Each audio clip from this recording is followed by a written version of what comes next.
A rima tem sido utilizada nos poemas desde o período clássico. Lá era uma restrição. Ou o poema tinha rima, ou nem era considerado um poema. À medida que a poesia foi evoluindo, as coisas mudaram um pouco e hoje em dia nós temos poemas que não têm rima nenhuma, através de versos brancos e etc. Mas independente de terem rima ou não, a maioria deles possui ritmo.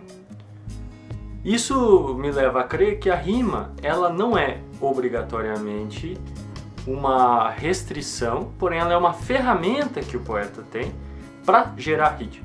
Vamos pegar como exemplo os sonetos. Um soneto que não possui rima perde um pouco a beleza de ser um soneto. Então, quando o soneto se utiliza das rimas, não é a rima que faz a poesia, porém é ela em grande parte que dá a sensação de poesia. Não faz muito sentido ter um soneto que não tenha rima. Então vai ficar ruim de dar um exemplo. A não ser que o soneto seja simplesmente uma forma. Existe um livro do Rogério Skylab, que é o Debaixo das Rodas de um Automóvel, onde todos os poemas, apesar de versos brancos, são dispostos em formato de sonetos. Então, mesmo não tendo a rima, estão dispostos, mas isso não faz os sonetos terem o mesmo poder do que sonetos rimados. Então, a forma e a rima são ferramentas que podem ser usadas separadas, mas não necessariamente elas se excluem ou precisam estar ligadas. Por isso que eu acho que tanto forma, quanto métrica, quanto rima podem ser utilizadas separadamente. Todas elas são ferramentas que o poeta tem. Aí eu queria trazer um exemplo um pouco mais vívido. É um poema do Paulo Leminski e ele fala assim: alguém de cima daquelas pedras parou para ver o mar, mas o mar não parou para ser olhado. Era mar para tudo que era lado.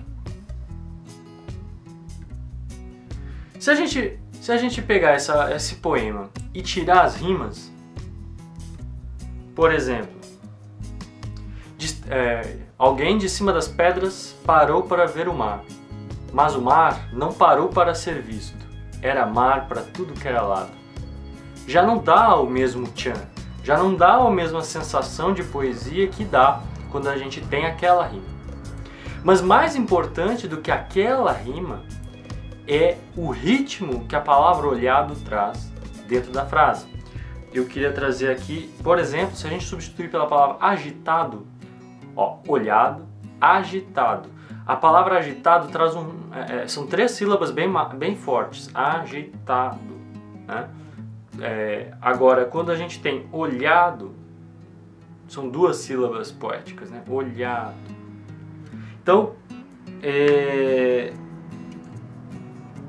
quando a gente vai, por exemplo, se a gente botar aqui, então, alguém de cima das pedras parou para ver o mar, mas o mar estava muito agitado. Era mar para tudo que era lado.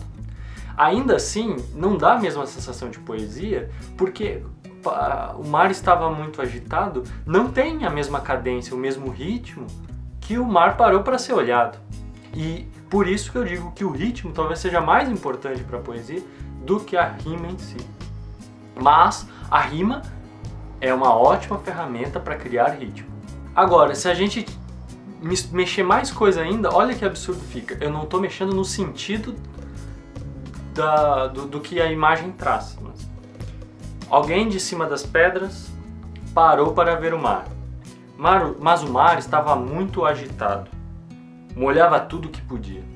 E aí tu quebrou completamente a poesia. Molhava tudo que tu podia, apesar de isoladamente molhava tudo que podia ser uma coisa bonita. Dentro desse contexto ela não consegue trazer toda a beleza que ela tem. Então isso faz muito sentido com aquele vídeo que a gente falou sobre a poesia ser dar holofotes, cada palavra é um holofote, porque cada palavra dentro daquele contexto importa.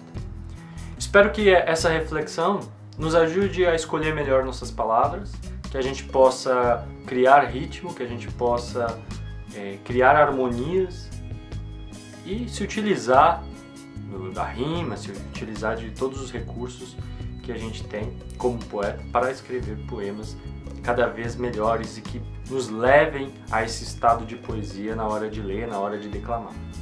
Por enquanto é isso, a gente se vê por aqui. Um abraço e até a próxima.